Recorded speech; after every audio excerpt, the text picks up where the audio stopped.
Hey everybody, this is Inara Griffin, and I'm here with the New Earth Visionaries Sally Shakti, who does our copywriting or our writing. She's a poet, it's much more than just copy, and Bev, who handles everything to do with the funnels and logistics and tech ends and Facebook ads and chatbot even. So we are now going into a topic of messaging, which is a gigantic topic. And I'd like to sort of introduce what happens for me is when I meet you guys. So you come to me and you say, "Hey, I want to get my business out there and I want to grow my empire."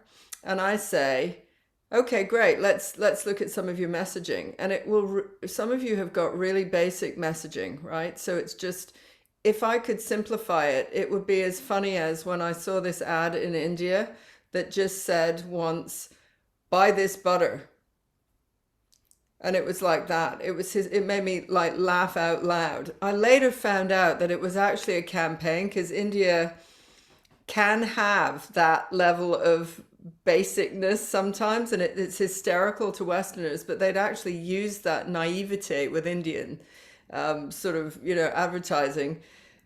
But that is literally what you like. You sort of arrive, bless you, and you say, you just want to get this message out, and it's basically buy my program, please.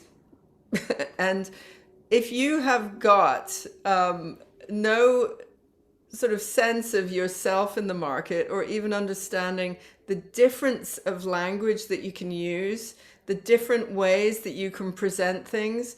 So the first place that I take people to, and I've even done this, I think, with Sally Shakti, the wordsmith. I believe I took apart your message when I first met you, and we did something where I was starting to look up in a thesaurus. What's a different language? What's a different word for something that you're saying? And this is the way that I often work with clients. I get them to say what they think they want to say in a very simple way, which will sound like mostly at that time any other coach, any other current messaging that's going out, because there's waves of messaging and on trend things that you're seeing over the internet that you will be influenced by.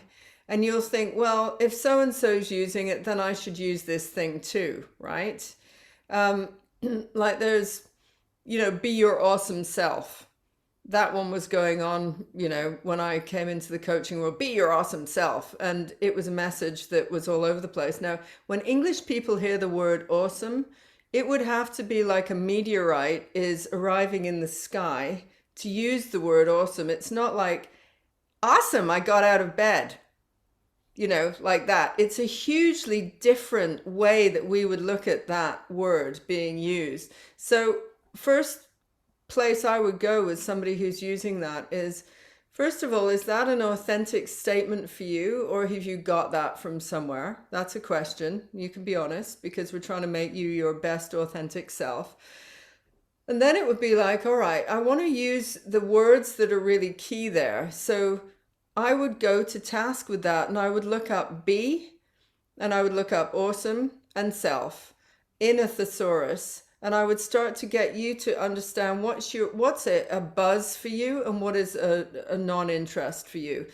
So you'd look up awesome, and there would be a gazillion options of different ways of saying awesome.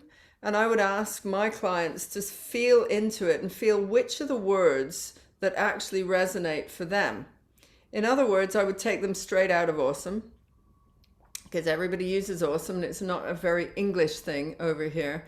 And there would be the beginning of you speaking in a very authentic voice. The other thing I would say about messaging from straight up is that, knowing from a sales perspective, people don't buy things, they buy experiences. So if your words don't have an experience behind it of what somebody might experience with working with you, then you're already on the wrong track. And maybe we can just start there and I think we should head for Sally Shakti. No? Dogs are barking or I've got something. dogs in the background. Dogs are barking. I'm making a diagram, so Bev can speak whilst I finish that. Yeah, great. So, all right, over to Bev. So we've finally got an authentic message. Let's speak into how you would use that authentic message. Okay, so I think when it comes to like authentic message, like a lot of people try to be, like you said, they just go what's in right now, what's trendy, what kind of messaging is trendy. But to be like your real authentic self is you have to really ask yourself, is this what I want to say? Is this my values?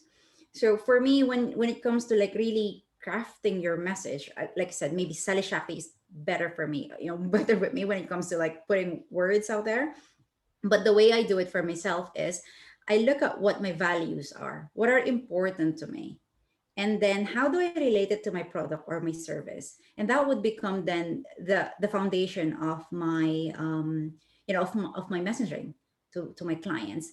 um I'm just thinking top of my head what would be the example of that. Let's say for example, okay, so when it comes to marketing, right, I really do believe that when it comes to marketing, it's all about relationship building. But if you go look around the different marketers out there, their sort of messaging is like, change your lifestyle, earn 10K a month without doing anything. That doesn't relate to me. That doesn't resonate with me. That's out of my value. So I'm not going to use that kind of messaging. Although, yes, I might sell to people all the ideas because people want money, right? But for me, that is not that is not what marketing is. So I'm not going to use that messaging. It's like you really, the words that you tell to your clients has to be true to yourself as well, because it's not going to be sustainable for you. There will come a point when you read your email or you read your social media post and you say to yourself, this is BS. Even I don't believe in this. How am I going to convince them to believe in it? So for me, that would be the foundation when it comes to messaging, like really knowing yourself, how, like authenticity. Yes. Is this message authentic to you? Is this what you want to say? Is this what you believe in? Are these your values? Ah, that was great, Bev. Thank you so much. Yeah, so I think that's the difference between the old paradigm idea of marketing messaging, and what we're doing is, I think, and this is also really important for you, when you're joining us, and listening to this, and you're at the start of your journey, because I know a lot of our clients come to us, and one of the first things that they have a real difficulty with is marketing. It's a really strong there's a really strong resistance to marketing your spiritual business, because it seems to go against what you're doing. So that, I think that key piece from Bev is about the values. It's about, I like to think of the messaging and the marketing as an extension of your work into the world. Your messaging, you are communicating with people, you're building relationships. I think we want to really, we know that the purpose is to build your business and generate sales, and we spoke about that in our metrics video. But we also can take the pressure off and take the focus off, that you don't just do marketing when you're trying to sell stuff. Marketing is about building those relationships and creating those relationships. It's also about you listening to your audience and understanding what they need, so that you can tap into that and provide that for them. It's about a whole process of relationship and initiation. And I actually just did a really quick rough diagram. Is that backwards? Can you see that the right way around? I've got lights in my eyes, so I can't see. But it doesn't look is it backwards, Bev? I can read it. Yeah, I You can can read read that? Great, I can't. Backwards? So it looks backwards to me. All right, so I've got this, like, this is my heart-centered messaging, right? And it starts with your authenticity, your values, and your integrity. It's like, where are you coming from? What is true for you? That is the absolute foundation point. Who we're speaking to, and Inara spoke about this, and we'll speak about this a little bit more, is your ideal client. Who is your person, your community, who is resonating with your message? We can speak about how you define your ideal client, but that's got to be in alignment. It's like, you're not just trying to speak to people because you think those are the people who are going to buy stuff. You want to speak to the people who actually resonate with your values and your integrity. And that's why speaking your truth and being, that's what will make you polarizing as well.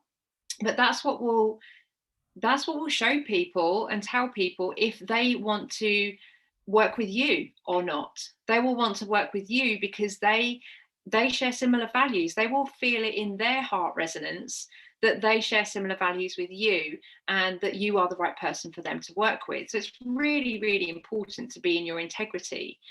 And Inara mentioned as well about being really specific, being really concrete and grounded in your language. We want to speak to people's reality and not just these abstract, overused words and phrases, all the light and love, lots of spiritual bypassing going on there. And we really want to speak to, what is your community's problem at the moment? What are they experiencing? How can you empathize with them from your experience, and communicate that empathy with them and create value for them on that journey? And ultimately, what your marketing and your sales is designed to achieve is a transformation experience or an initiation into the next step or the next level of expansion.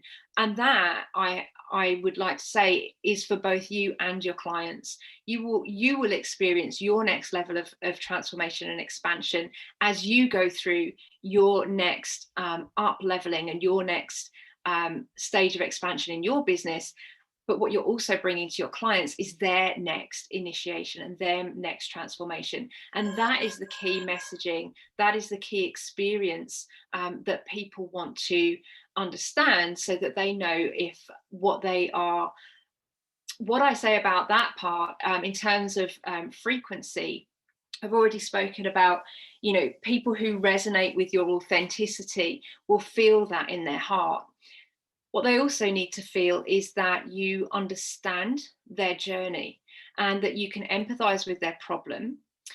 We also don't want to get stuck with the people who are stuck in their problem. So too much agitation marketing, agitating the problem too much, really speaks to people who are very much stuck in the problem and not necessarily looking for a solution, or looking for a quick and easy solution that isn't really going to support them through their transformation experience.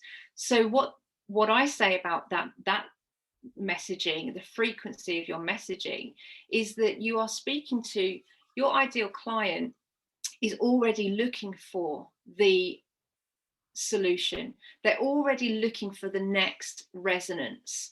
They are resonating with a particular experience at the moment, and they are looking for the resonance of the initiation process, that, or the transformation experience, that you are vibrating at that frequency, and you are encoding that in your messaging, so that because they are already seeking it, they're already looking for that. And then you get this alignment here, this real heart-centered alignment, where your values are aligned with your clients, and the transformation experience that you are presenting to them aligns with the initiation process that they are looking for, because they are experiencing a particular problem that they need to find the next level out of. Yeah, and I would add that well, I've always got something to add.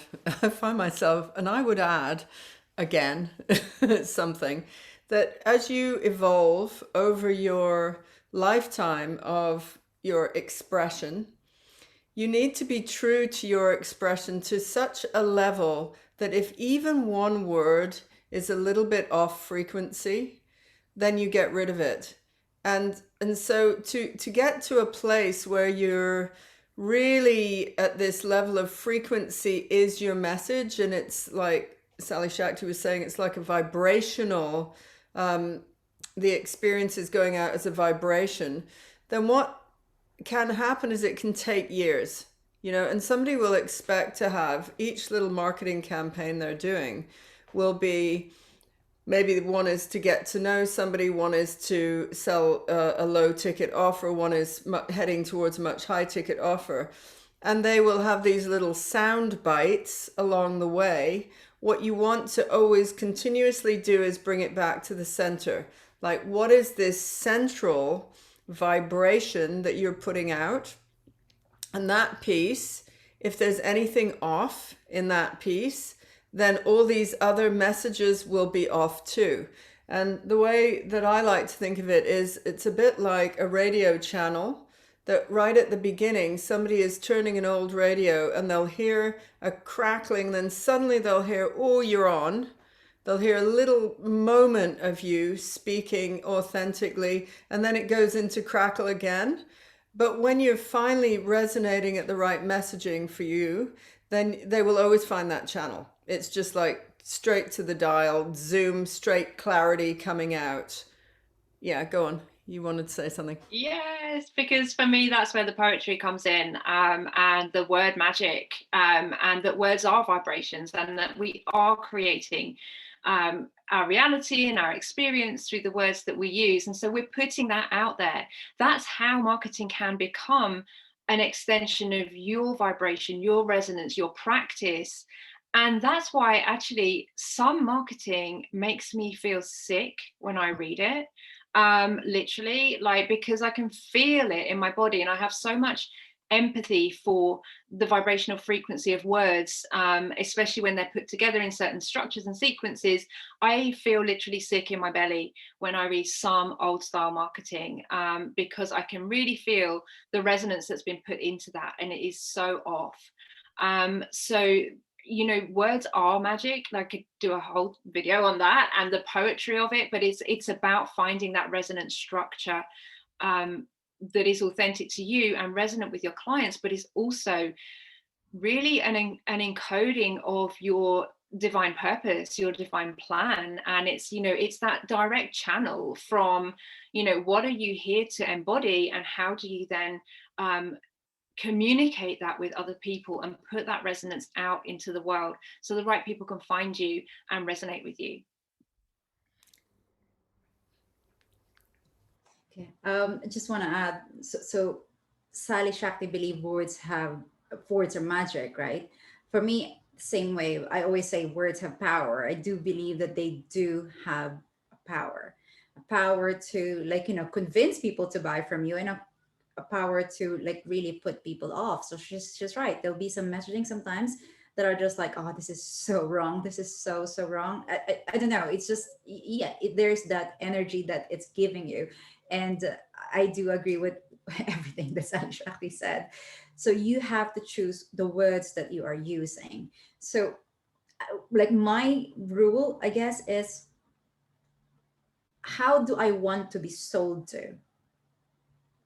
So if I know how do I want to be sold to and not sold to, then that's what I'm going to do for my clients as well. So if I don't want to be sold with like pushy messaging, like really, like, you know, digging into like deepest wound, and like just really, you know, remember when you're twisting the knife when you're already wounded. So I don't want to be sold that way, because I just feel bad because of that. So I don't want to do that to my clients as well, right? So yeah, so choose the words that you're using, because they can make and break your business as well.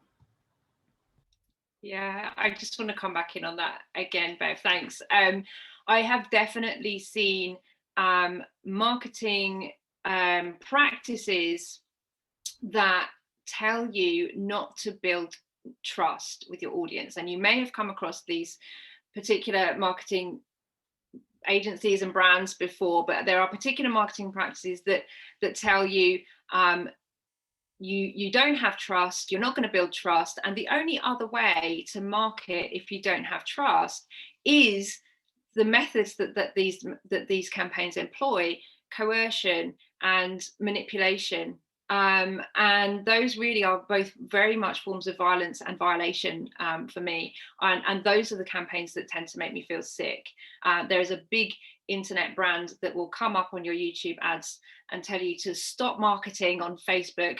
And often their strategy is based on don't build trust, but use coercion and manipulation. And really, that is the opposite of what we are speaking about here. Yeah, and to go into that piece, there are very effective ways if we were to say the same, go towards the same aim. So, for instance, let's say you have a product which is a course, and let's say I'll use a really simple example. So it's like weight loss, right? You're a weight loss coach, you're a health coach, you're a health and fitness coach. And the issue that you really want to target is weight loss, and you have a product, and let's say it's some kind of healthy herbal elixir, right? Well, to go through the various ways that you can speak to your audience into that, one can be a story about how you have personally had issues with weight or unwellness or not feeling the best, and then journey towards this elixir. And this is what you personally have found. That's where you are putting an authentic stamp. I've been there. I get you. I'm with you. I've got you. Now get this, right? So that's one way. There's another which focuses on the transformation, which is always the end result, which is, you will be this sparkling, shiny, your skin will be emitting like potent levels of glimmer if you use this. So it just focuses on the positive. The most effective in marketing is the negative, actually. The most effective will be going straight into the wound or the problem that you've got. And so this is an interesting one, because for a lot of people, when you look at marketing out there, you don't want to hang out in that, but it's a very useful way to pull up people's socks to say, hey, you feel fat, you feel dull, you feel like you've lost your mojo, and we can help you get back to, the shiny glimmering self through these herbal elixirs. The thing that I've noticed is when people hang out in the negative all the time, and it's just this reminder of wound, and you'll see it a lot in body shaming or like trauma coaching. If you stay in the wound, you will create more of the wound. And this is true of like really active campaigns. It's a very hot topic, especially if you're in like Black Lives Matter. Let's give that example. Black Lives Matter, totally relevant turning point in history, right? Her story, history, that we start to listen to this collective group of people who have been harmed in history, and we know why, and we can go back into the white imperialism and and all of that. We gather that information, and this is the pool of listening that you want to hang out in for a certain period of time. It's the wounded piece. If, however, you stay in that wounded piece, you will never, ever be able to rise above it. And all it will do is cause separation again and again and again and again. So there's a kind of timing. This is a big topic.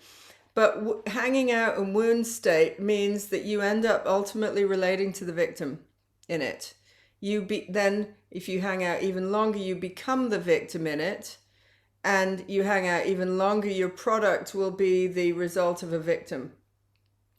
And that's a big statement, but there's a lot of it going on around, and you can imagine how that works. If you could use it with sexual trauma, you could use it with anything that has got true painful damage in it, and you're not really ever showing the other side, right? You're not envisioning a new way of being. So very useful to start with, where are we?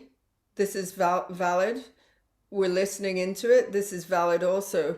We can even do some of the history to it. We can do all of that. There comes a point you have to turn the message from, rather than being the victim, to what are we now envisioning from this place? What's the transformation that's going to happen in this place? And then starting to use this new level of languaging.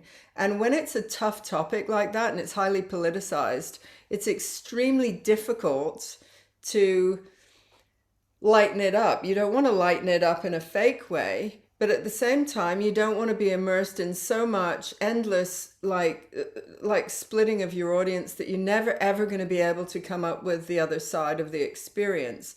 And so when I work with difficult topics like this, like people are writing on, well, something like that, or sexual trauma or whatever, I always remind them, like a healer, when I do healing, it's not about focusing on the cancer.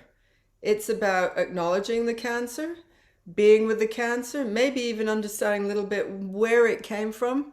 But then at a certain point, my job as a healer, and think about this as your words are healer words, I have got to vision that person whole and complete and shiny and perfect exactly the way they are. Now that's how we deal with cancer, right? So maybe Sally Shachter, you're moving. I can see you want to say something about that. Yeah, thank you. So I think that's why it's really important with the marketing and the messaging to stand in your own values, to come from your own integrity, to speak from your own experience. We don't want to be bringing in any of these live issues just because they are trending.